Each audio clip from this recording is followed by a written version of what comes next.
Hello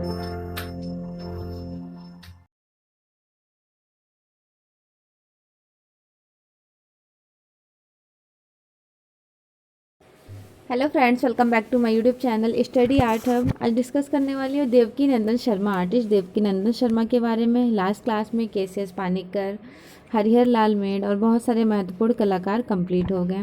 ठीक है, start करते हैं। जो भी स्टूडेंट न्यू हैं मेरे चैनल पर, वो प्रीवियस वीडियो ज़रूर देखिएगा। बहुत महत्वपूर्ण कलाकार हैं, यहाँ से एग्ज़ाम में डेफिनेटली क्वेश्चन देखने को मिल जाते हैं। स्टार्ट करते हैं। देवकी नंदन शर्मा, इनका जन्म हुआ था 1917 में। 2005 में इनकी मृत्यु हो गई थी। देवकी नंदन शर्मा को जाना क्यों जाता है, क्यों फेमस रही हैं, तो इनको मोरों के चितरे के लिए, मोरों के चितरे एवं पक्षी के चितरा। क्वेश्चन आया हुआ है कि पक्षी के चितरा कौन है। पक्षी के चितरा देवकी नंदन शर्मा है। देवकी नंदन शर्मा का जन्म कब व कहाँ हुआ था? 1917 अलवर राजस्थान में हुआ था। कलाकार भवानी शंकर शर्मा किस प्रसिद्ध चित्रकार के पुत्र हैं? भवानी शंकर शर्मा देवकी नंदन शर्मा के पुत्र हैं, बेटे हैं। ठीक। भवानी शंकर शर्मा किस विधा में पारंगत हैं? चित्रकार। किस भारतीय चित्रकार को लोग भाई साहब के नाम से पुकारते थे? भाई साहब के नाम से देवकी नंदन शर्मा को लोग पुकारते थे। देवकी नंदन शर्मा ने पक्षी चित्र से संबंधित अपनी प्रथम प्रदर्शनी, इन्होंने फर्स्ट एग्जीबिशन कहाँ लगाई थी? फर्स्ट एग्जीबिशन मुंबई में लगाए थे। देवकी नंदन शर्मा के चित्रण का प्रिय विषय क्या था? प्रिय विषय था मोर। ज़्यादा से ज़्यादा इन्होंने पिकॉक की पेंटिंग्स बनाई हैं और पक्षियों के चित्रे के लिए फेमस रहे हैं। किस चित्रकार को राजस्थान की धरती का मंसूर कहा जाता है? राजस्थान की धरती का मंसूर, बहुत इंपॉर्टेंट लाइन है। राजस्थान के धरती का मंसूर कहा जाता है देवकी नंदन शर्मा को। 1947 टू 48 में किस कलाकार ने बनस्थली विद्यापीठ जयपुर में फ्रेस्को टेक्निक का प्रशिक्षण शुरू किए? फ्रेस्को टेक्निक क्या होता है? तो fresco technique, there are two types of fresco. Mural के टू प्रोसेस है, एक है फ्रेस्को सेक्को और दूसरा है फ्रेस्को ब्यूनो। और जयपुर आरायशी पद्धति के लिए भी जाना जाता है, जयपुर आरायशी पद्धति। जयपुर आरायशी पद्धति फ्रेस्को ब्यूनो टेक्निक को बोलते हैं, जो वेट ऑन वेट प्लास्टर पे डायरेक्टली अप्लाई करते हैं, ऑन द स्पॉट कंप्लीट करना होता है। लेकिन फ्रेस्को सेक्को में काफ़ी लॉन्ग लास्टिंग, लंबे समय तक काम चल सकता है, लेकिन फ्रेस्को ब्यूनो में नहीं। और फ्रेस्को ब्यूनो एक इम्पॉर्टेंट टास्क है कि ये लॉन्ग लास्टिंग है कंपेयर देन फ्रेस्को सेक्को के। यूरोप में 14वीं सेंचुरी में फ्रेस्को ब्यूनो टेक्निक स्टार्ट हुआ था। अब भारत में फ्रेस्को सेक्को में ज़्यादा काम देखने को मिलेगा, लेकिन कुछ कुछ जगह पर फ्रेस्को ब्यूनो टेक्निक में काम हुआ है। जैसे देवकी नंदन शर्मा ने ये जो जयपुर बनस्थली से सीखे, यहाँ पे फ्रेस्को ब्यूनो टेक्निक में काम हुआ है। बंगाल स्कूल के बहुत फेमस आर्टिस्ट रहे हैं विनोद बिहारी मुखर्जी, नंदलाल बोस के स्टूडेंट, उन्होंने भी फ्रेस्को ब्यूनो टेक्निक में काम किया है। इवन अवनींद्रनाथ टैगोर के भी कुछ पेंटिंग्स फ्रेस्को ब्यूनो टेक्निक में उनके म्यूरल्स भी रहे हैं। और आप इधर आ जाइए, क्या बोलते हैं, मुगल डायनेस्टी में बहुत फेमस आर्टिस्ट हैं। अकबर के टाइम में दसावंत ने भी फ्रेस्को ब्यूनो टेक्निक में काम किया है। टेक्निक याद रखिएगा, इनकी भी फ्रेस्को ब्यूनो है। ऑल्दो इंडिया में ज़्यादा फ्रेस्को ब्यूनो टेक्निक आपको देखने को नहीं मिलेगा, लेकिन पर्टिकुलर कुछ स्पेस, कुछ एरिया है जहाँ पर फ्रेस्को ब्यूनो में काम हुआ है। और फ्रेस्को ब्यूनो फेमस रही है यूरोप की। 14वीं सेंचुरी में स्टार्ट हुआ था हाई रेनेसेंस आर्टिस्ट के through, like Leonardo da Vinci, Michelangelo, Raphael, इन लोगों की पेंटिंग में। नेक्स्ट लाइन है, विश्व के प्रसिद्ध पक्षी चित्रकारों में किस प्रसिद्ध राजस्थानी कलाकार को जाना जाता है? पक्षियों के चित्रकारों में देवकी नंदन शर्मा को जाना जाता है। बनस्थली विद्यापीठ जयपुर के संस्थापक कौन थे? बनस्थली विद्यापीठ जयपुर के संस्थापक थे पंडित हरिलाल शास्त्री। देवकी नंदन शर्मा के पुत्र जो एक प्रसिद्ध चित्रकार है भवानी शंकर शर्मा। भवानी शंकर शर्मा इनके बेटे थे। देवकी नंदन शर्मा ने किस कला संस्थान से चित्रकला डिप्लोमा प्राप्त किया? महाराजा स्कूल ऑफ आर्ट जयपुर से, महाराजा स्कूल ऑफ आर्ट जयपुर। किसने बनस्थली विद्यापीठ जयपुर में 1937 में कला विभाग की स्थापना किए थे? देवकी नंदन शर्मा ने सॉरी देवकी नंदन शर्मा बंगाल शैली के किस कलाकार के शिष्य रहे हैं? शैलेंद्र नाथ डे के स्टूडेंट हैं देवकी नंदन शर्मा। आपको शुरू में शैलेंद्र नाथ डे, जब मैं स्टार्टिंग में आर्टिस्ट को पढ़ाई तो बताई थी कि 1924 में शैलेंद्र नाथ डे यहाँ पे टीचिंग कराने गए थे। उसके बाद 1924 में यहाँ पे कौन टीचर थे? जयपुर में असित कुमार हल्दर थे। असित कुमार हल्दर आ जाते हैं लखनऊ कला विद्यालय में 1925 के अराउंड 1945 तक रहते हैं और यहीं पर नियुक्त हो जाते हैं एज ए टीचर 1924 में शैलोज मुखर्जी। और शैलोज मुखर्जी से एजुकेशन लिए थे देवकी नंदन शर्मा। ठीक, और शैलोज मुखर्जी किसके टीचर हैं? टीचर देवकी नंदन शर्मा के और किसके स्टूडेंट हैं? बहुत फेमस आर्टिस्ट, बंगाल स्कूल के फाउंडर, जन्मदाता कहे जाते हैं, अवनींद्रनाथ टैगोर के स्टूडेंट हैं। अवनींद्रनाथ किस राजस्थानी चित्रकला की तुलना मुगलकालीन चित्रकार या मंदसौर नहीं रहेगा, मंसूर रहेगा। बहुत फेमस आर्टिस्ट है मुगलकालीन, जहांगीर के टाइम में मंसूर, जो बेसिकली बर्ड्स की पेंटिंग ज़्यादा इन्होंने की है। वैसे ऑल्दो इन्होंने नेचर पे भी काम किया लेकिन बर्ड्स के लिए फेमस रहे हैं। मंसूर से की जाती है। कौन से आर्टिस्ट हैं? देवकी नंदन शर्मा हैं। ठीक, यहाँ पे एक क्वेश्चन और क्लियर कर देती हूँ। बंगाल का मंसूर किसे कहा जाता है? बंगाल का मंसूर बहुत महत्वपूर्ण है, पूछा गया एग्जाम में। बंगाल का मंसूर के वेंकटप्पा को कहा जाता है, के वेंकटप्पा। और के वेंकटप्पा किसके स्टूडेंट हैं? ये आपका HW होमवर्क है, कमेंट सेक्शन में मुझे कमेंट कीजिएगा, उसके बाद मैं आपको बता दूंगी कौन से हैं। मुझे वैसे श्योरली है कि आप लोगों को पता भी है। चलिए नेक्स्ट देख लेते हैं। देवकी नंदन शर्मा चित्रकारी के अलावा और किस लिए जाने जाते हैं? भित्ति चित्रकारी के लिए। और कौन सी टेक्निक में? फ्रेस्को ब्यूनो टेक्निक में। टेक्निक भी याद रखिएगा। देवकी नंदन शर्मा ने भित्ति चित्रण विधा का प्रशिक्षण कब और किससे लिया था? 1946 to 47 नंदलाल बोस और विनोद बिहारी मुखर्जी। मीन्स नंदलाल बोस और विनोद बिहारी मुखर्जी के स्टूडेंट हैं देवकी नंदन शर्मा। नंदलाल बोस, विनोद बिहारी मुखर्जी, इवन राजस्थान में शैलेंद्र नाथ डे।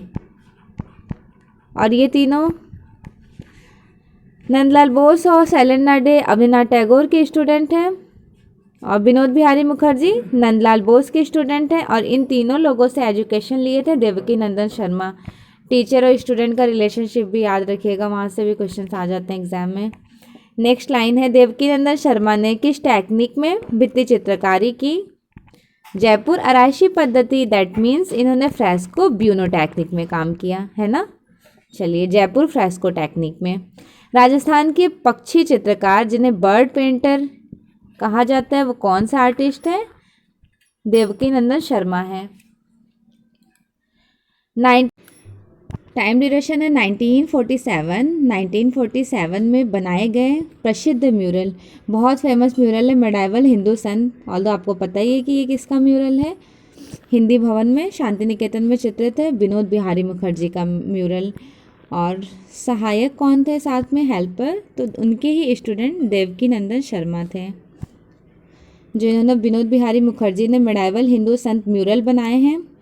उनके साथ उनके स्टूडेंट देवकी नंदन शर्मा ने उनका हेल्प किया। देवकी नंदन शर्मा बतौर कला शिक्षक कब और कहाँ नियुक्त किए गए थे? 1937 बनस्थली विद्यापीठ जयपुर में। और यहीं से इन्होंने अपनी एजुकेशन कंप्लीट की थी अपने टीचर शैलेंद्र नाथ डे। इनके तीनों टीचर का नाम याद रखिएगा। शैलेंद्र नाथ डे से यहाँ राजस्थान में एजुकेशन लिए थे। इवन बंगाल में नंदलाल बोस और विनोद बिहारी मुखर्जी इनके टीचर रहे हैं। पक्षी चित्रकार देवकी नंदन शर्मा का निधन कब हुआ था? इनका मृत्यु 2005 में।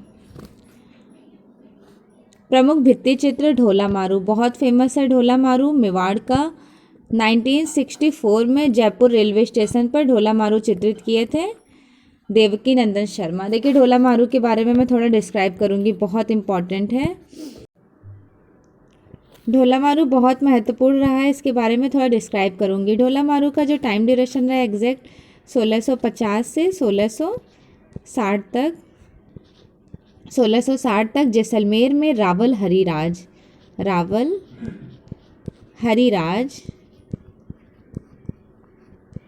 हरिराज के समय में कवि कलोल जिन्होंने डिंगल पिंगल लैंग्वेज में लिखा था। ढोला मारू किस लैंग्वेज में लिखा गया है? डिंगल पिंगल भाषा में। डिंगल पिंगल भाषा है डिंगल पिंगल। कवि कलोल ने लिखा जैसलमेर में रावल हरिराज के समय में 1650 से 1660 ईस्वी तक। और प्रथम बार चित्रण हुआ था 1592 ईस्वी में। 1592 ईस्वी में प्रथम बार चित्रण हुआ था मेवाड़ में। अगर पूछा जाए कहाँ हुआ था प्रथम बार चित्रण, मेवाड़ में हुआ था 1592 ईस्वी में। महाराणा प्रताप के समय में मेवाड़ में ढोला मारू का चित्रण हुआ था 1592 ईस्वी में। और अगर पूछा जाए कि सर्वश्रेष्ठ चित्र कब हुआ था, सबसे बेस्ट पेंटिंग कब बनी थी, बेस्ट पेंटिंग कब बनाई गई थी इसकी ढोला मारू की, तो सबसे सर्वश्रेष्ठ पेंटिंग आपको देखने को मिल जाएंगे 1888 वाला जोधपुर का 1888 वाला सबसे सर्वश्रेष्ठ पेंटिंग है। उसमें टोटल 104 पेंटिंग हैं, 104 चित्र हैं। इसमें राजा और रानी को ऊंट पर रेगिस्तान में जाते हुए दिखाया गया है। ढोला कौन थे? तो ढोला राजा थे और मारू रानी थी। मारू रानी, ढोला राजा थे। सो आई थिंक क्लियर हो गया। बहुत इंपॉर्टेंट था तो डिस्क्राइब करना बहुत ज़रूरी लगा मुझे। नेक्स्ट लाइन देख लेते हैं। प्रमुख चित्र होली, कागज़ पर वाटर कलर में बनाया शाकुंतला का श्रृंगार। देखिए शाकुंतला का जन्म, शाकुंतला की विदाई और शाकुंतला का श्रृंगार, तीनों में थोड़े थोड़े डिफरेंस हैं। शाकुंतला का श्रृंगार हो गया देवकी नंदन शर्मा का। अगर यहीं पर शाकुंतला की विदाई हो जाती तो किसका एचिंग में था? शाकुंतला की विदाई बहुत फेमस है। जिन्होंने भारत में एचिंग की खोज की है आर्टिस्ट मुकुल चंद्र डे की है। मुकुल चंद्र डे के है शाकुंतला की विदाई। अगर पूछ लेता शाकुंतला का जन्म, शाकुंतला का जन्म बहुत फेमस है आर्टिस्ट राजा रवि वर्मा का। तीनों पेंटिंग याद रखिएगा, तीनों की इम्पोर्टेंट भी हैं। कागज़ पर इन्होंने बनाया शाकुंतला का श्रृंगार, बैलगाड़ी की यात्रा, ग्वाल कृष्ण, कबूतर, विश्राम, मोर और कौवा। इनका मोर और कौवा बहुत फेमस है देवकी नंदन शर्मा का। नेक्स्ट आर्टिस्ट हैं विमल दास गुप्ता, ये भी बहुत फेमस हैं, समकालीन कलाकार है विमल दास गुप्ता। इनका जन्म 1917 में हुआ था, 1995 में इनकी मृत्यु। विमल दास गुप्ता का जन्म कब और कहाँ हुआ था? 1970 कोलकाता, पश्चिम बंगाल में। विमल दास को किस वर्ष साहित्य कला परिषद पुरस्कार नई दिल्ली द्वारा सम्मानित किया गया? 1972 में।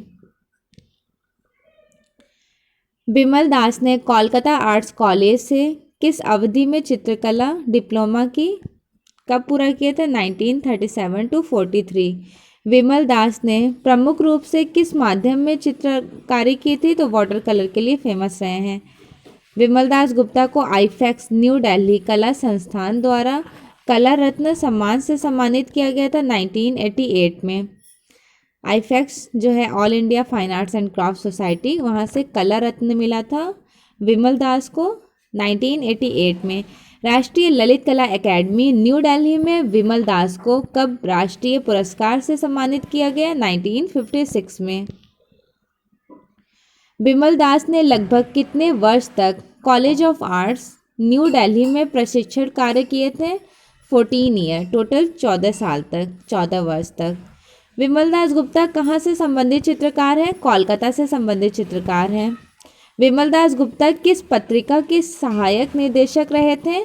विक्ट्री पत्रिका, याद रखिएगा विक्ट्री पत्रिका किसकी है? तो विक्ट्री पत्रिका है विमल दास गुप्ता की।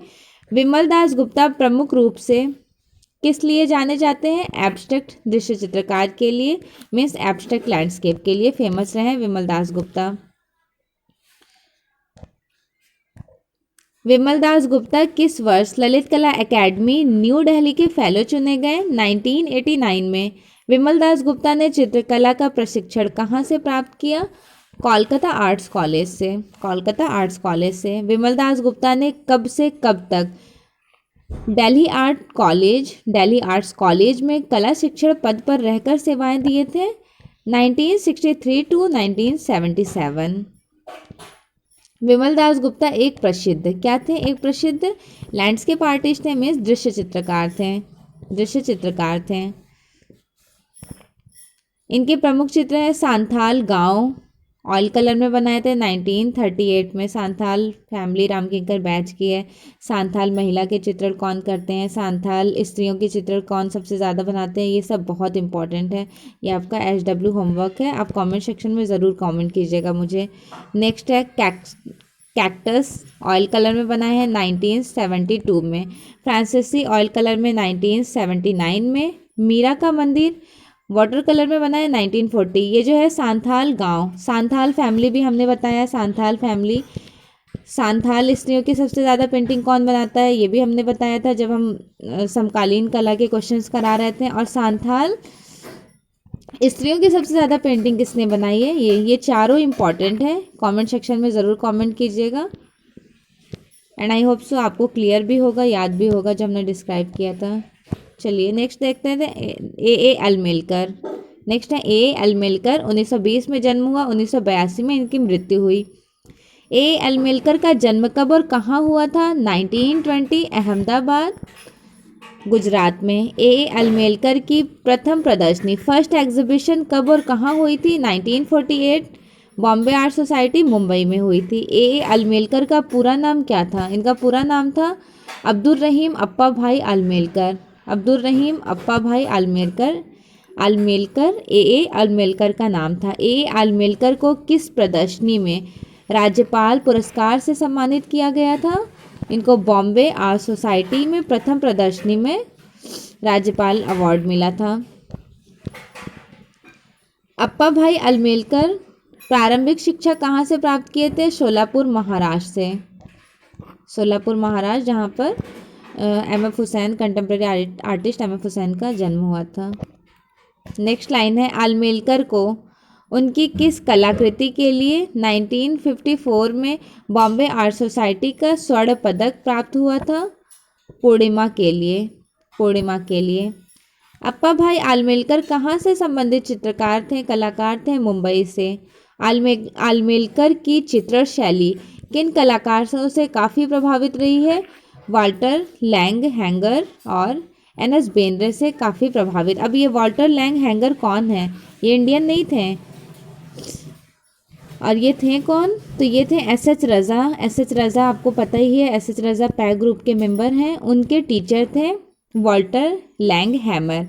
और NS बेंद्रे बड़ौदा ग्रुप के जो संस्थापक रहे हैं, बहुत फेमस आर्टिस्ट हैं, इनके बारे में बहुत डिस्क्रिप्शन के साथ क्लासेस हो चुकी हैं। उनके इन दोनों से इन्फ्लुएंस थे ए अलमेलकर, जस्ट बिकॉज ये दोनों भी मुंबई से ही बिलोंग करते हैं। लेकिन जो ये है वाल्टर लैंग हैमर, ये इंडिया से बिलोंग नहीं करते हैं, बट यहाँ इंडिया में थे। SH रज़ा ने इनसे टीचिंग की थी, SH रज़ा के टीचर हैं Walter Langhammer. Next line है अलमेलकर की कलाकृतियों में कैसी रेखाओं का अंकन किया गया है? मोटी रेखाओं का और लयबद्ध, मोटी और लयबद्ध। अलमेलकर की चित्र शैली पर किस लोक कला का प्रभाव परिलक्षित होता है? राजस्थान के मंडना लोक कला का इन्फ्लुएंस्ड इफेक्ट दिखाई देता है। अप्पा भाई अलमेलकर का चित्रप्रिय माध्यम क्या रहा था? Water colour. वाटर कलर में अलमेलकर ने ज़्यादा पेंटिंग बनाई। अप्पा भाई अलमेलकर कैसे कलाकार के रूप में जाने जाते हैं? लोक कलाकार के लिए फेमस रहे हैं, जस्ट बिकॉज इन्होंने राजस्थान के मंडना लोक कला भी बनाई है। इवन लोक कला से ही प्रभावित रहे थे। कौन सा लोक कलाकार चित्रों में उंगलियों से भी रंग भरता था? इन्होंने अपनी पेंटिंग्स में अपने फिंगर्स का भी यूज़ किए हैं, लाइक फिंगर्स ब्रश ना यूज़ करके फिंगर्स के थ्रू कलर अप्लाई करते थे अप्पा भाई अलमेलकर। किस वर्ष स्टूडियो में लगी आग में अलमेलकर के अधिकतम चित्र जल गए थे? 1953 में, 1953 में। किस कलाकार का देहांत दिल का दौरा पड़ने पर हुआ था? दिल का दौरा पड़ने पर अप्पा भाई आलमेलकर की मृत्यु हो गई थी। अप्पा भाई आलमेलकर ने चित्रकला का अध्ययन कहाँ से किया? Sir J school of arts, Mumbai से। राष्ट्रीय कला एकेडमी न्यू दिल्ली ने आलमेलकर को किस वर्ष राष्ट्रीय पुरस्कार से सम्मानित किए थे? 1956 टू 64 ईयर। इनके फेमस पेंटिंग है हनुमान वाटर कलर में बनाए थे, द्वारपाल वाटर कलर में, हिरण बोर्ड पर इंक में, गैंडा बोर्ड पर इंक में, मेरा घर बोर्ड पर इंक में। तैयारी प्रिपरेशन इन्होंने वाटर कलर में बनाया। संगीतज्ञ म्यूजिशियन, नर्तक डांसर, बाजार में महिला, लेडी इन मार्केट, कर्मा नृत्य कागज़ पर वाटर कलर में। नेक्स्ट है जे सुल्तान अली, बड़े फेमस आर्टिस्ट हैं। जे सुल्तान अली कौन थे? तो आपने बड़ा वो ग्रुप, कौन सा ग्रुप था, एक सेकेंड, चोलामंडल ग्रुप का नाम सुना है? चोलामंडल ग्रुप जो 1966 में केसीएस पानिकर के थ्रू कंपोज किया गया है, इसका इन्वेंशन हुआ है, उसी ग्रुप के मेंबर रहे हैं जे सुल्तान अली। ठीक है, देख लेते हैं जे सुल्तान अली के बारे में। जे सुल्तान अली का जन्म 1920 और 1990 में इनकी मृत्यु हुई। जे सुल्तान अली का जन्म कब और कहाँ हुआ था? 1920 बंद्रा बस्ती, मुंबई, महाराष्ट्र में। किस चित्रकार के चित्रों में देवता, सर्प, पक्षी, बिल्लियाँ, लोक कलाएं व लिपियों का चित्रण देखने को मिलता है? जे सुल्तान अली के पेंटिंग्स में। जे सुल्तान अली कब progressive painters association Madras group से सम्मिलित हुए थे? 1954 में। जे सुल्तान अली का चित्रण कार्य किस शैली पर आधारित है? आदिम शैली पर आधारित है। आदिम शैली पर, प्रिमिटिव स्टाइल, प्रिमिटिव आर्ट आदिम शैली को कहते हैं। किस चित्रकार के चित्रों में भय, डर, भ्रम, विषाद, दुख आदि परिलक्षित होता है? जे सुल्तान अली के पेंटिंग्स में। जे सुल्तान अली के चित्रों का प्रथम एकल प्रदर्शनी, फर्स्ट सोलो एग्जीबिशन कहाँ और कब हुई? 1946 मद्रास में हुई थी 1946 में। कौन सा चित्रकार आदिम कला व लोक कला दोनों से काफ़ी प्रभावित थे? जे सुल्तान अली। आदिम कला मीन्स प्रिमिटिव आर्ट, हाँ प्रिमिटिव आर्ट पूछा जा सकता है। प्रिमिटिव ना, आदिम कला ना होकर कि प्रिमिटिव आर्ट और फोक आर्ट से कौन आर्टिस्ट प्रभावित हैं? प्रिमिटिव फोक आर्ट से इन्फ्लुएंस्ड रहे हैं जे सुल्तान अली। जे सुल्तान अली ने चित्रकला का अध्ययन किसके सानिध्य में रहकर प्राप्त किए थे? देवी प्रसाद रॉय चौधरी। देवी प्रसाद रॉय चौधरी के स्टूडेंट हैं जे सुल्तान अली। राष्ट्रीय ललित कला एकेडमी ने जे सुल्तान अली को किस वर्ष नेशनल अवार्ड से सम्मानित किया? 1966 टू 78। जे सुल्तान अली ने सर्प विषय पर आधारित प्रसिद्ध स्पेंडो पेंटिंग, कौन सी पेंटिंग है? स्पेंडो पेंटिंग, कब और कहाँ प्रदर्शित किए? 1973 धूमिल आर्ट गैलरी, न्यू दिल्ली में। किस चित्रकार ने आंध्र प्रदेश में हुई विनाशकारी अकाल पर एक चित्र श्रृंखला बनाई? जे सुल्तान अली ने। जे सुल्तान अली किस वर्ष चोलामंडल कला ग्रुप कलाकार जो समूह रहा है चोलामंडल ग्रुप, उसके सदस्य बने थे? 1969 में। कितने साल बाद? 3 साल बाद। 1966 में ये ग्रुप इन्वेंशन किए थे केसीएस पानिक्कर और यहाँ पर मेंबर बने थे 1969 में जे सुल्तान अली। मैंने ग्रुप से रिलेटेड शॉर्ट वीडियोस अपलोड किए हैं, 1 मिनट्स के हैं, देख लीजिएगा कि कहाँ स्टार्ट हुआ है, कौन फाउंडर रहे हैं और कौन कौन से मेंबर रहे थे। नेक्स्ट लाइन है जे सुल्तान अली किस वर्ष ये तो हो गया। जे सुल्तान अली ने चित्रकला का डिप्लोमा कहाँ से प्राप्त किए थे? मद्रास कला विद्यालय से, Madras arts college. Madras arts college में जे सुल्तान अली के कला गुरु कौन थे? डीपी रॉय चौधरी। और डीपी रॉय चौधरी मद्रास कला विद्यालय में कब टीचर बने थे? 1929 में डीपी रॉय चौधरी यहाँ पे टीचर बने थे। और 1957 में यहाँ पर केसीएस पानिक्कर टीचर थे। केसीएस पानिक्कर जिस ग्रुप से जे सुल्तान अली जुड़े हुए थे उस ग्रुप के फाउंडर हैं केसीएस पानिक्कर। मद्रास कला विद्यालय में 1957 में टीचर थे और 1884 में यहाँ पे ईवी हैवल टीचर थे। ईवी हैवल मद्रास कला विद्यालय में। तीनों का डेट ऑफ बर्थ याद रखिए, डेट याद रखिएगा कि कब कब टीचर यहाँ पर रहे थे मद्रास कला विद्यालय में। डीपी रॉय चौधरी से मद्रास कला विद्यालय में जे सुल्तान अली ने एजुकेशन ली। जे सुल्तान अली कैसे कलाकार के रूप में जाने जाते हैं? आदिम शैली चित्रकार के रूप में जाने जाते हैं। जे सुल्तान अली प्रमुख रूप से किस प्रदेश की लोक कला से काफ़ी प्रभावित हैं? एमपी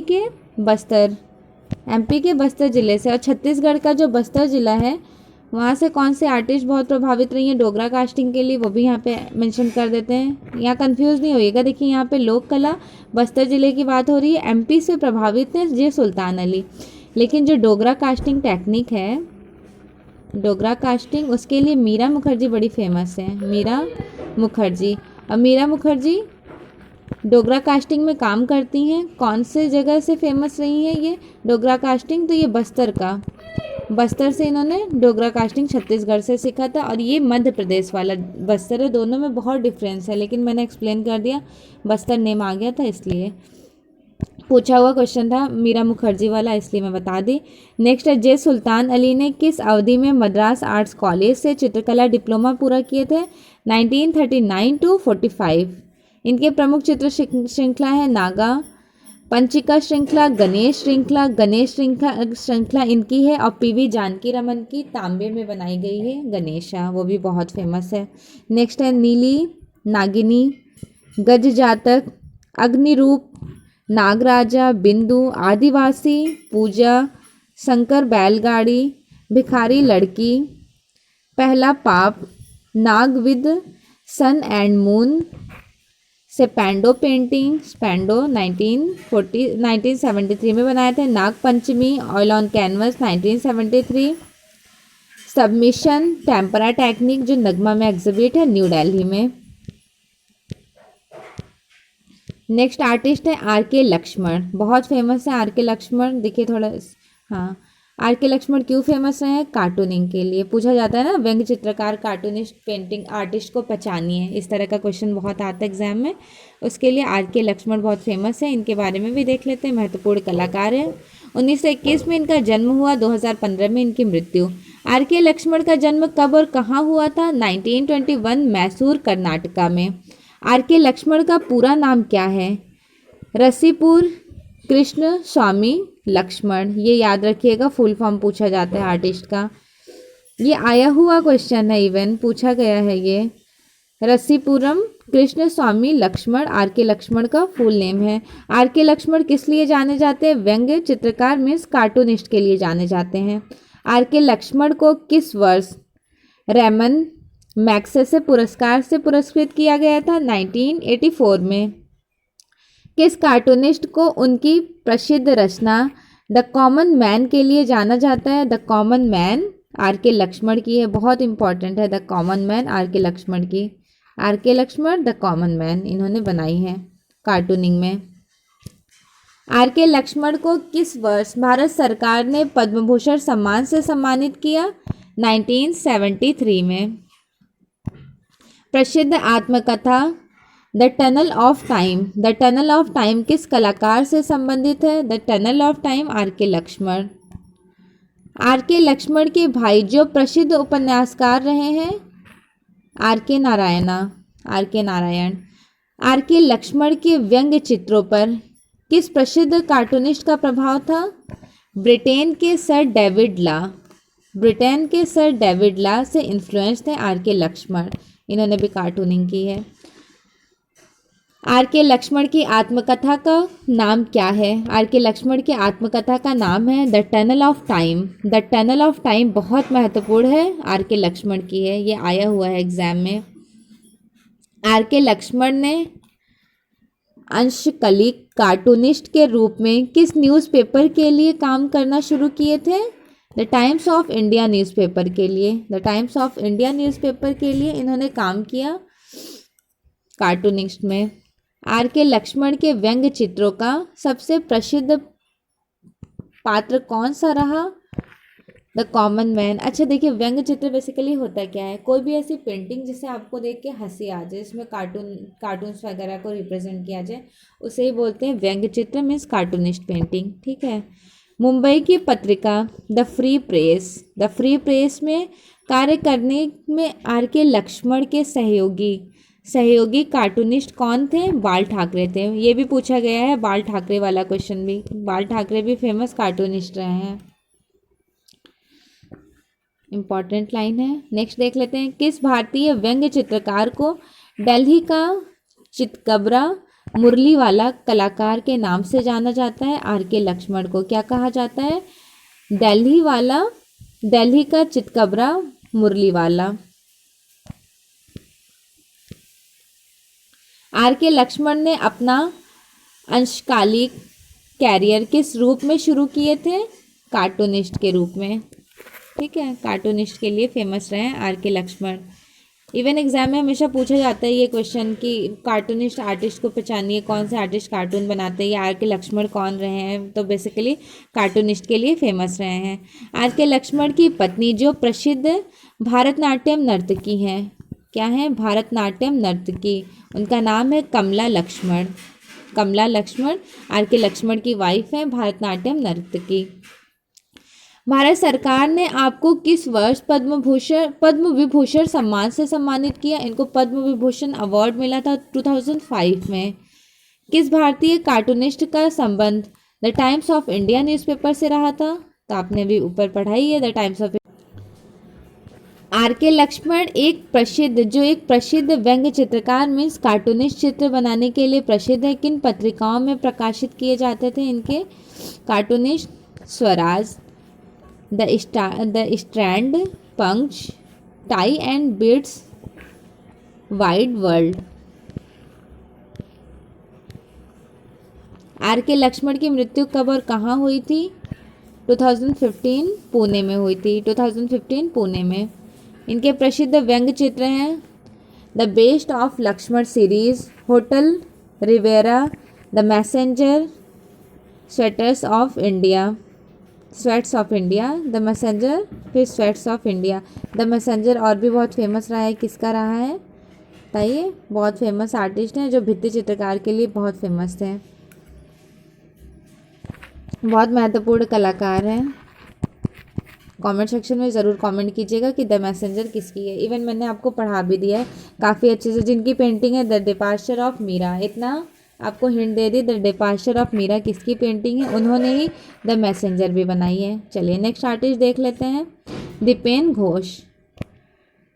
दीपेन घोष 1921 में जन्म हुआ और 1964 में इनकी मृत्यु। दीपेन घोष का जन्म कब और कहाँ हुआ था? 1921 में, कोलकाता, पश्चिम बंगाल में। दीपेन घोष ने अपना आरंभिक कैरियर किस नौकरी से शुरू किए थे? सेंट्रल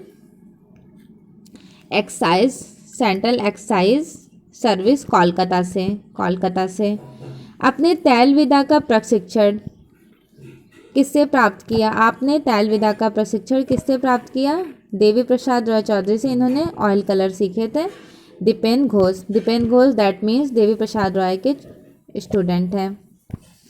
दीपेन घोष के चित्रों की प्रथम एकल प्रदर्शनी, फर्स्ट सोलो एग्जीबिशन कब और कहाँ आयोजित की गई थी? 1955 कोलकाता में। दीपेन घोष ने किन विषयों पर आधारित चित्र श्रृंखला बनाए थे? भारतीय पौराणिक कथाओं पर, मीन्स इंडियन माइथोलॉजिकल पेंटिंग्स इन्होंने बनाई है, इंडियन माइथोलॉजिकल स्टोरीज को कैप्चर किए हैं। दीपेन घोष कहाँ से संबंधित कलाकार माने जाते हैं? कोलकाता से। प्रसिद्ध कौवा श्रृंखला, चित्र श्रृंखला क्रो सीरीज किसने बनाया? दीपेन घोष ने। इनकी प्रमुख चित्र श्रृंखला है क्रो सीरीज। वाटर कलर में बनाए थे, पेपर से। इनकी पेंटिंग है Durga, oil colour tempera on canvas में बनाई गई है, काली टेम्परा में बनाई गई है कैनवस पर। जन्माष्टमी मेसोनाइट पर और वाटर कलर में। देखिए काली बहुत फेमस किस आर्टिस्ट की रही है, कंटेम्प्रेरी आर्टिस्ट, समकालीन कलाकार तैयब मेहता। तैयब मेहता इनकी बहुत फेमस है काली, ठीक है, याद रखिएगा काली। नेक्स्ट आर्टिस्ट है कृपाल सिंह शेखावत। नेम से ही पता चल रहा है पोएट्री के लिए फेमस रहे आर्टिस्ट हैं, एंड आई होप आप सभी को बहुत अच्छे से पता है। देखिए कृपाल सिंह शेखावत के बारे में थोड़ा डिस्क्राइब करूंगी। इनका जन्म हुआ था 1922 ईस्वी में और 2008 में इनकी मृत्यु हुई। कृपाल सिंह शेखावत का जन्म कब और कहाँ हुआ था? 1922 मऊ गांव शेखावटी क्षेत्र, जिला सीकर, राजस्थान में हुआ था। भारत के प्रसिद्ध नीले मृदभांड ब्लू पॉटरी के लिए बहुत फेमस हैं कृपाल सिंह शेखावत। मैंने पहले बताया कि नेम से ही आर्टिस्ट आपको पहचान में आ गए होंगे कि ब्लू पोएट्री वाले आर्टिस्ट हैं।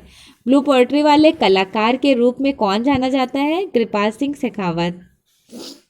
नेक्स्ट टाइम है कृपाल सिंह शेखावत कहाँ के प्रसिद्ध कलाकार थे? राजस्थान के प्रसिद्ध कलाकार थे। ब्लू पोएट्री मीन्स नीली पोएट्री कला का विकास राजस्थान में किस जिले में हुआ? सीकर जिले में हुआ। सीकर जिले में याद रखिएगा ब्लू पोएट्री के लिए कृपाल सिंह शेखावत रहे हैं और बहुत फेमस रहे हैं ब्लू पोएट्री के लिए। नेक्स्ट लाइन है प्रसिद्ध भित्ति चित्र। भित्ति चित्र है गणगौर मेले का दर्शन। गणगौर मेले का दर्शन किसने चित्रित किया? गणगौर मेले का दर्शन कृपाल सिंह शेखावत की बहुत फेमस पेंटिंग है, चित्र है, ध्यान रखिएगा चित्र है। कृपाल सिंह शेखावत की प्रारंभिक चित्रकला शिक्षा कहाँ से हुई थी? लखनऊ आर्ट्स कॉलेज से। लखनऊ आर्ट्स कॉलेज से इनकी प्रारंभिक शिक्षा कंप्लीट हुई। मृदभांड कला। मृदभांड कला बेसिकली किसे कहते हैं? तो पोएट्री आर्ट को कहते हैं मृदभांड कला, ठीक है। इसके लिए कौन सा कलाकार जाने जाते हैं? बहुत फेमस है कृपाल सिंह शेखावत।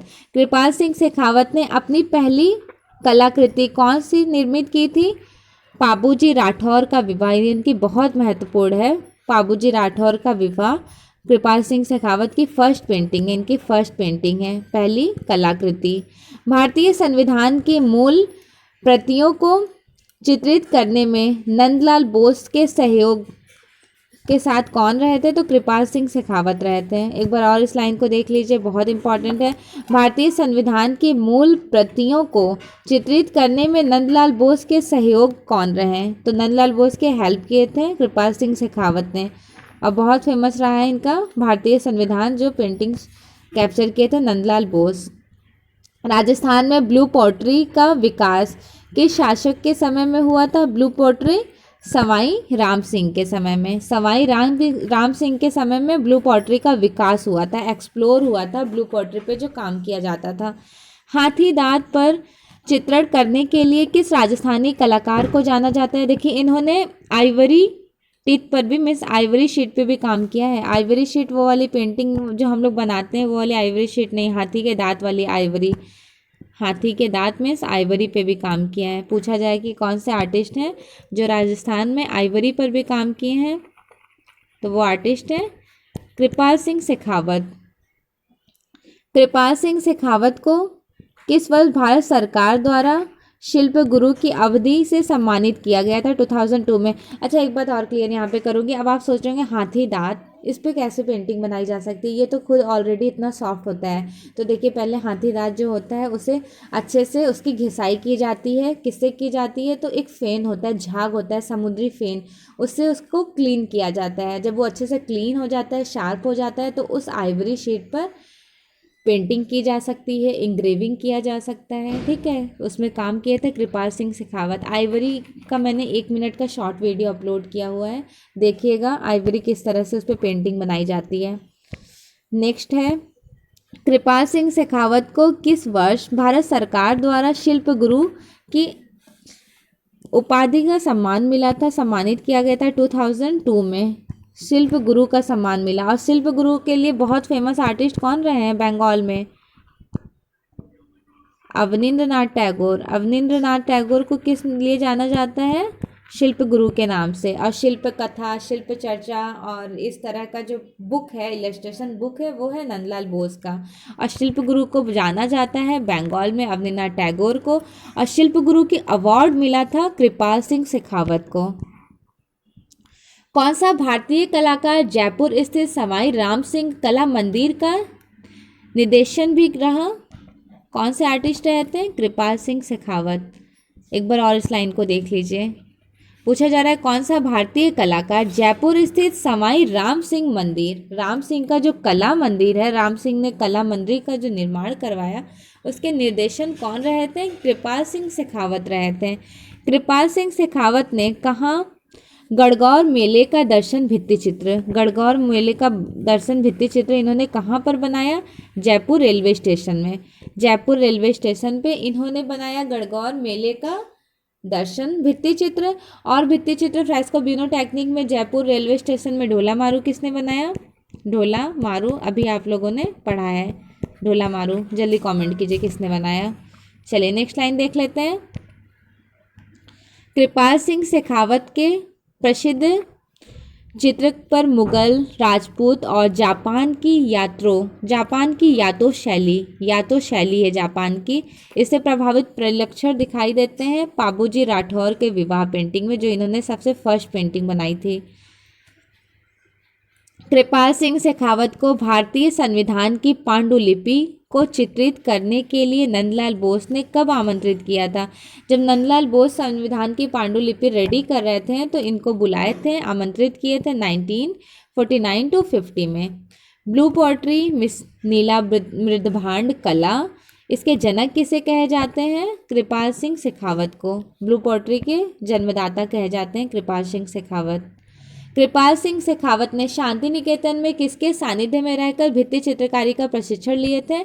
तो उनके टीचर थे शांति निकेतन में विनोद बिहारी मुखर्जी और नंदलाल बोस। नंदलाल बोस के स्टूडेंट है विनोद बिहारी मुखर्जी, और ये दोनों किसके स्टूडेंट हैं? कृपाल सिंह शेखावत के। किस चित्रकार की चित्रकला पर जापान के यातो कला का प्रभाव पड़ा था? जापानीज आर्ट है ये यातो कला।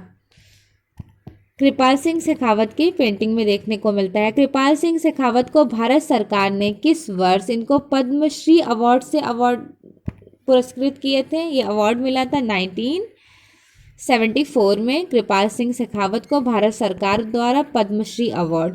कृपाल सिंह शेखावत प्रमुख रूप से किस लिए जाने जाते हैं? तो बहुत फेमस रहे हैं ब्लू पोएट्री और भित्ति चित्रकारी के लिए। और भित्ति चित्रकारी सीखे किससे? तो अपने टीचर नंदलाल बोस और विनोद बिहारी मुखर्जी से फ्रेस्को ब्यूनो टेक्निक में। भारत में ब्लू पोएट्री का जादूगर, मैजिकल ब्लू पोएट्री आर्टिस्ट किसे कहा जाता है? ब्लू पोएट्री का जादूगर ऑफकोर्स कृपाल सिंह शेखावत को ही कहा जाएगा।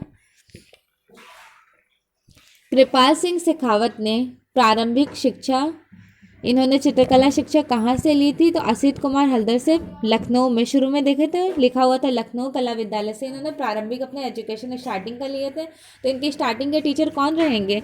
असित कुमार हल्दर रहेंगे, जस्ट बिकॉज असित कुमार हल्दर यहाँ पे टीचर थे 1925 to 1945, ये टाइम ड्यूरेशन है। असित कुमार हल्दर यहाँ पे टीचिंग कराए थे। और लखनऊ कला विद्यालय की स्थापना 1911 में हुई थी।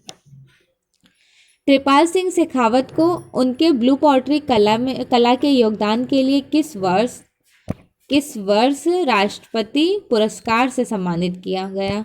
राष्ट्रपति पुरस्कार से सम्मानित किया गया 1967 में। भारत में पहला मृदभांड कलाकार के रूप में किसे जाना जाता है? फादर ऑफ ब्लू पोएट्री और या फिर मृदभांड कला के जन्मदाता या फिर पहले कलाकार, ये सब कृपाल सिंह शेखावत को जाना जाता है। क्वेश्चन जिस भी तरह से मॉडिफाई करके आए लेकिन आंसर एक ही होना चाहिए, अच्छे से ध्यान दीजिए, कृपाल सिंह शेखावत ही होंगे। ठीक, कृपाल सिंह शेखावत ने चित्रण के लिए किस टेक्निक के माध्यम का यूज़ किए थे? तो टेम्परा टेक्निक का यूज़ किए थे। चित्रकार कृपाल सिंह शेखावत ने हाथी दांत व सिल्क स्क्रीन पर चित्रकारी किस माध्यम में की थी? जल रंग माध्यम, वाटर कलर में। इन्होंने आइवरी पे भी किया और सिल्क स्क्रीन सैरीग्राफी में भी किया, दोनों में पेंटिंग किए थे। प्रसिद्ध चित्र पाबूजी राठौर का विवाह, जो इनकी फर्स्ट पेंटिंग है, पाबूजी राठौर का विवाह किसने चित्रित किया? इनकी फर्स्ट पेंटिंग रही है किसकी? कृपाल सिंह शेखावत की। कृपाल सिंह शेखावत ने कहाँ स्थित गांधी जीवन दर्शन विशाल भित्ति चित्र का निर्माण किए थे? बिरला हाउस न्यू दिल्ली में। बिरला हाउस न्यू दिल्ली में इन्होंने गांधी जीवन दर्शन भित्ति चित्र बनाए थे। भित्ति चित्र म्यूरल पेंटिंग। इनके प्रमुख चित्र श्रृंखला गणगौर मेले का दर्शन जयपुर रेलवे स्टेशन पे बनाए थे, बहुत इंपॉर्टेंट इनकी ये म्यूरल है। तीज की सवारी जयपुर रेलवे स्टेशन पे बनाए। गांधी जीवन दर्शन बिरला हाउस न्यू दिल्ली में बनाए। इनके प्रमुख चित्र हैं बाबूजी राठौर का विवाह, most important painting and the first painting. इन्होंने फर्स्ट पेंटिंग क्रिएट की थी टेम्परा टेक्निक में। नेक्स्ट है प्रतीक्षा 12 मासा, कागज़ पर टेम्परा टेक्निक में बनाए। कुछ मोस्ट इंपॉर्टेंट लाइन्स हैं, बहुत इंपॉर्टेंट है ये लाइन्स। भारत में ब्लू पॉटरी के जनक कौन कहा जाते हैं? कृपाल सिंह शेखावत। ब्लू पॉटरी का विकास महाराजा सवाई राम सिंह के शासनकाल में हुआ था। पूछा जाता है किसके शासनकाल में हुआ था? महाराजा सवाई राम सिंह के शासनकाल में। सर्वप्रथम ब्लू पॉटरी पर्शिया ईरान से भारत आया था। कहाँ से आया था? पर्शिया ईरान से भारत आया था। ब्लू पॉटरी में कौन से कलर का यूज़ करते हैं? तो ब्लू कलर का यूज़ करते हैं, ब्लू कलर का प्रयोग करते हैं, नीले रंग का। ब्लू पॉटरी का संबंध किससे है? मृदभांड से है। भारत में ब्लू पॉटरी का विकास राजस्थान के किस जिले में हुआ था? राजस्थान के सिकरे जिले में हुआ था। ब्लैक पॉटरी का विकास राजस्थान के किस जिले में हुआ? ब्लैक पॉटरी का विकास कोटा में हुआ। देखिए ब्लैक पॉटरी कोटा। अब ब्लू पॉटरी सिकरा जिला। दोनों जिला याद करिएगा। सिकरा जिला में आपको ब्लू पॉटरी देखने को मिलेगा, ब्लैक पॉटरी आपको कोटा में देखने को मिल जाएगा। ये दोनों राजस्थान का ही पार्ट है। एम्फोरा पॉटरी ग्रीक यूनान की है। मोस्ट इंपॉर्टेंट लाइन है, पूछी गई है एम्फोरा पॉटरी कहाँ की है? तो ग्रीक यूनान की है। यूनान की प्रसिद्ध है एम्फोरा पॉटरी। कागजी pottery double cut work Rajasthan के अलवर जिले में प्रसिद्ध है। यहीं पर ऐड कर लीजिए। ब्लैक पॉटरी फेमस रही है कोटा की, ब्लू पॉटरी फेमस रही है सिकरा की। और अगर पूछा जाए कि कागज़ी पॉटरी कहाँ की फेमस है? कागज़ी पॉटरी, तो कागज़ी पॉटरी जिसे बोलते हैं double cut work. Double cut work basically कहते किसे हैं? देखिए जब आप पॉटरी देखिएगा, जब बन रहा होता है तो देखते हैं उसमें डबल कट निशान लगा दिया जाता है, उसे ही डबल कट वर्क कहा जाता है। मीनाकारी की जाती है उससे, उसके लिए अलवर फेमस है। अलवर भी राजस्थान का पार्ट है। ये तीनों राजस्थान के पार्ट हैं। एक बार और रिकॉग्नाइज करा देती हूँ। ब्लैक पॉटरी फेमस रही है। ब्लैक पॉटरी का संबंध निज़ामाबाद से है और ब्लैक पॉटरी का विकास कहाँ हुआ था? तो कोटा में हुआ था। ये दोनों लाइन्स याद रखिएगा। ब्लैक पॉटरी का जो संबंध है निज़ामाबाद से है और विकास हुआ है कोटा में। ब्लू सिटी किसे कहते हैं? जोधपुर को कहते हैं। पिंक सिटी किसे कहते हैं? गुलाबी शहर, वो जयपुर को। अगर पूछा जाए एग्जाम में कि पिंक सिटी कौन सा है? पिंक सिटी, तो पिंक सिटी आपका है जयपुर। जयपुर है पिंक सिटी। और अगर पूछ लिया जाए एग्जाम में कि ब्लू सिटी कौन सा है?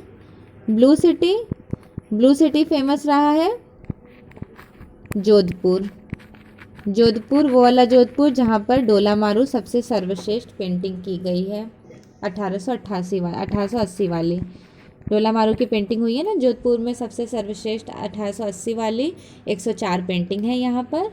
हाँ तो देखिए याद रखिएगा, blue city Jodhpur, pink city Jaipur. Jaipur शहर को यूनेस्को की सूची में कब रखा गया था? 2019 में, 2019 में शामिल किया गया। नेक्स्ट आर्टिस्ट है जहांगीर साबावाला। जहांगीर साबावाला के बारे में नेक्स्ट क्लास में डिस्कस करूँगी। सो फ्रेंड्स फाइनली आपका यहाँ तक आज कंप्लीट हो गया है। अगर आप फर्स्ट टाइम देख रहे हैं वीडियोस तो प्लीज़ सब्सक्राइब ज़रूर कर लें और मेक श्योर आपने लाइक कर दिया होगा। अगर नहीं किए हैं तो प्लीज़ लाइक ज़रूर कर दीजिएगा। Thanks for watching. Best wishes for your exam.